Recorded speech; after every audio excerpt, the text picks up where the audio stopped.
Bom dia, vamos para mais uma aula de literatura, hoje sobre quinhentismo. Quinhentismo, como o próprio nome diz, vai ter início em 1500, quando os portugueses chegam ao Brasil. Então ele começa com o descobrimento, com o achamento do nosso país. Vale lembrar que os habitantes que eles encontraram aqui foram os índios, né? Então que até 1500 o Brasil não possuía nenhum registro aí histórico ou literário. E é um movimento que vai perdurar até 1601, quando tem início um movimento conhecido como Barroco. E o que acontecia no mundo durante o quinhentismo? Quais são as referências históricas? Ao capitalismo mercantil, Portugal estava em plena expansão marítima, né? Desenvolvia comércio de especiarias com a Índia e foi um erro de percurso, chegou até o Brasil. Na Europa, o Renascimento estava em seu auge, então a gente vai ter as figuras de Leonardo da Vinci, Michelangelo, Donatello. Nas ciências, Galileu Galilei, Copérnico. Na igreja, há uma ruptura, surge Lutero com a reforma protestante, a igreja se organiza e vem com a contra-reforma, então era a época das perseguições religiosas, das fogueiras da Inquisição, foi uma época bem conturbada na igreja. A colonização do Brasil, a partir de 1530, e a literatura jesuítica, a partir de 1549. Nós tínhamos dois tipos de produção naquele período, a literatura informativa e a literatura jesuítica. A literatura daquela época era uma literatura sobre o Brasil, uma literatura feita no Brasil, mas não uma literatura do Brasil. Quem escrevia eram estrangeiros, né? Principalmente os portugueses, que ou relatavam ao rei sobre a terra recém-descoberta, ou tinham como intuito catequizar os índios. Então é sempre uma visão estrangeira sobre o Brasil, que ainda não revelava uma literatura do povo brasileiro. O início da reflexão literária do Brasil só vai se dar a partir do próximo movimento, que é o Barroco. E a literatura de informação destinava-se a informar os interessados sobre a Terra Nova, como era a flora, a fauna, a gente que aqui morava. A intenção dos viajantes não era produzir literatura, mas informar ao rei, caracterizar a nova terra recém-descoberta.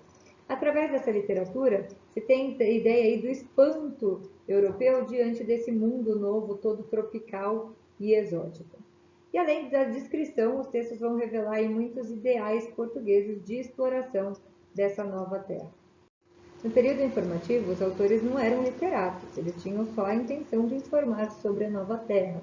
Era uma função utilitária. Eles eram viajantes, cronistas e missionários. Entre eles, Pero Vaz de Caminha, Pero Lopes de Souza, Hans Staden, que foi aquele que conseguiu sobreviver ao ritual, né, dos índios canibais por ter fugido durante a batalha, então os índios não quiseram comer a sua carne, entre outros. Quais foram as características, quais eram as características dessa literatura informativa? Textos descritivos, que descreviam essa nova terra numa linguagem bem simples para a época, claro. Muitos substantivos seguidos de adjetivos que mostravam o assombro, né, o espanto do estrangeiro diante de toda a nossa paisagem exótica, logicamente sempre exaltando essa terra recém-descoberta. Principal obra dessa fase é a Carta de Caminha, né, que é uma certidão de nascimento do Brasil, onde ele vai relatar ao rei de Portugal a descoberta aí da terra, naquela época conhecida como Terra de Vera Cruz. Ela é escrita para Dom Manuel o Venturoso, que era o rei de Portugal no período, e Caminha nunca soube aí da repercussão da sua carta, porque ele morre em Calicut antes de voltar para Portugal. Esse documento é importantíssimo para nós ainda hoje, porque ele vai descrever precisamente a terra naquela época, né? A fauna, a flora, os habitantes. Ela seria uma certidão aí de nascimento do Brasil. E mostra também bastante o choque cultural entre portugueses e índios. E o capitão mandou no batel em terra Nicolau Coelho para ver aquele rio. E assim que ele começou a ir para lá, acudiram pela praia homens, aos 2 ou aos 3, de maneira que quando o batel chegou à boca do rio, já havia ali 18 ou 20 homens. O batel é barco, ele está descrevendo bem o momento da chegada à nova terra. Trechos da carta de Caminha aí para que nós analisemos. As partes onde ele fala, há uma parte aqui onde ele fala da terra. Nessa terra, se plantando tudo dá. Águas são muitas e infinitas, em tal maneira graciosa que, querendo aproveitar, dar-se-á nela tudo por causa das águas que tem. Logicamente, aqui a gente tem trechos numa linguagem atualizada, o que facilita para vocês, principalmente se aparecerem no vestibular, trechos em linguagem original. Então, vale a pena a gente conhecer esses pedacinhos. Os habitantes. A feição deles é serem pardos, um tanto avermelhados, de bons rostos e bons narizes. Andam nus, sem cobertura alguma, nem fazem mais caso de encobrir ou deixar de encobrir suas vergonhas do que mostrar a cara. Acerca disso, são de grande inocência. Então, eles mostram que os índios andavam nus, mas que para eles isso era muito natural. O estranhamento. Mostraram-lhes um papagaio pardo que o capitão traz consigo. Tomaram-no logo na mão e acenaram para a terra, como se os houvesse ali. Mostraram-lhes um carneiro, não fizeram caso dele. Mostraram-lhes uma galinha, quase tiveram medo dela, e não lhe queriam pôr a mão.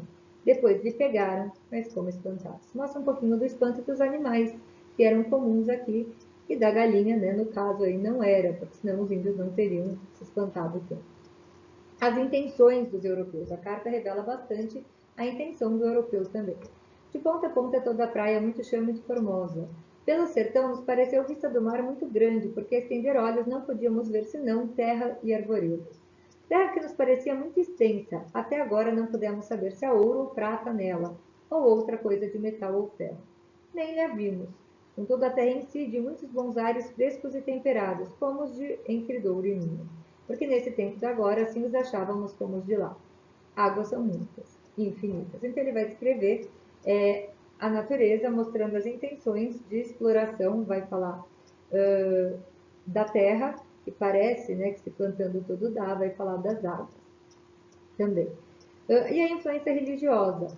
Contudo, o melhor fruto que dela se pode tirar será salvar essa gente. E essa deve ser a principal semente que Vossa Alteza aqui deve lançar. E que não houvesse mais do que ter Vossa Alteza. A esse propósito, para essa navegação de Calicut bastava.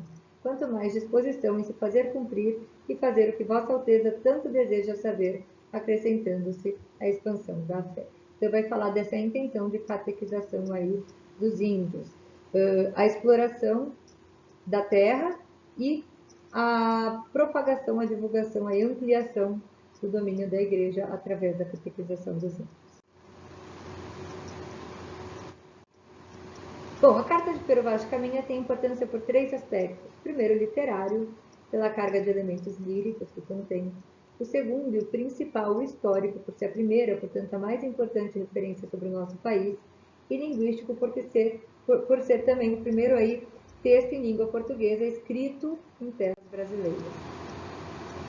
Só para fechar o período informativo, é formado por obras que limitavam-se à informação, coleta de dados sobre a nova terra, clima, solo, vegetação, relevo, índios, e mostra bem para a gente a intenção dos portugueses. Bom, era desenvolvida no período também a literatura jesuítica. Junto às expedições de reconhecimento e colonização, vinham ao Brasil os jesuítas, que tinham aí como preocupação expandir a fé católica e catequizar os índios. Eles escreveram principalmente a outros missionários, a outros padres, sobre os costumes indígenas, as línguas, as dificuldades de catequese. Essa literatura é composta de poesias de devoção, teatro de caráter pedagógico, na tentativa de ensinar a religião aos índios, baseado em textos bíblicos e cartas que informavam sobre o andamento aí desse trabalho de catequização na colônia. O destaque principal foi o do grupo chamado Companhia de Jesus, formado por Manuel da Nóbrega, Fernão Cardim e José de Anchieta. Quem foi Manuel da Nóbrega? Nóbrega, com a carta noticiando sua chegada ao território brasileiro, vai inaugurar em 1549 a literatura informativa dos jesuítas. Além da ampla correspondência, né, que relata o andamento da catequese por aqui, escreve também o Diálogo sobre a Conversão do Gentil em 1557, única obra planejada e com valor literário reconhecível aí. Nela, a intenção era convencer os próprios jesuítas do significado humano e cristão que tinha a catequese dos índios. Temos também a figura de José de Anchieta. Quanto à valorização literária, José de Anchieta se destacou como o único autor dessa época. Ele tinha talento para literatura, né? E a sua produção extrapolava aí o caráter histórico. Então, ele também tinha dons literários. Escreveu poemas líricos e épicos, autos, cartas, sermões e uma pequena gramática da língua tupi.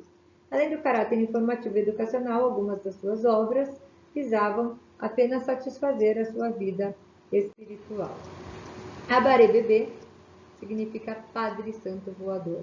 Foi o nome que ele recebeu aí pelos índios. Ele foi beatificado em 1980 pelo Papa João Paulo II. Essa é uma curiosidade, eu não sei se vocês sabiam.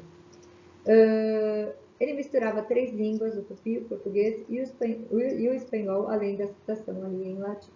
Na poesia, ele expressava sempre uma profunda devoção à Virgem Maria e ao teocentrismo do universo.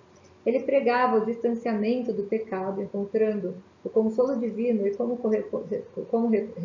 como recompensa, felicidade e amor de Deus. Em Deus, meu Criador, não há causa segura.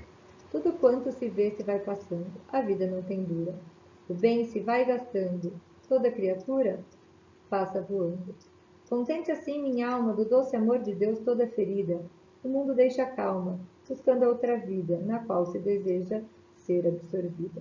Então ele fala desse caráter efêmero da vida aqui na Terra, mas que ele via em sua alma a segurança de uma vida posterior em Jesus. Por fim, nós tivemos também o desenvolvimento do início do teatro no Brasil. Então aí há mais ou menos 25 obras, todas de forte influência de Gil Vicente. Também eram autos, né, de caráter moralizante, de caráter pedagógico, que tinham como intenção ilustrar para os indígenas um pouco da religião católica. A maioria escrita por Padre José de Anchieta, muitas vezes com a colaboração do Padre Manuel Donório. Espero que vocês tenham entendido. Esse foi o Quientismo no Brasil. Loguinho a gente já se encontra para que vocês tirem as dúvidas de vocês. Super beijo!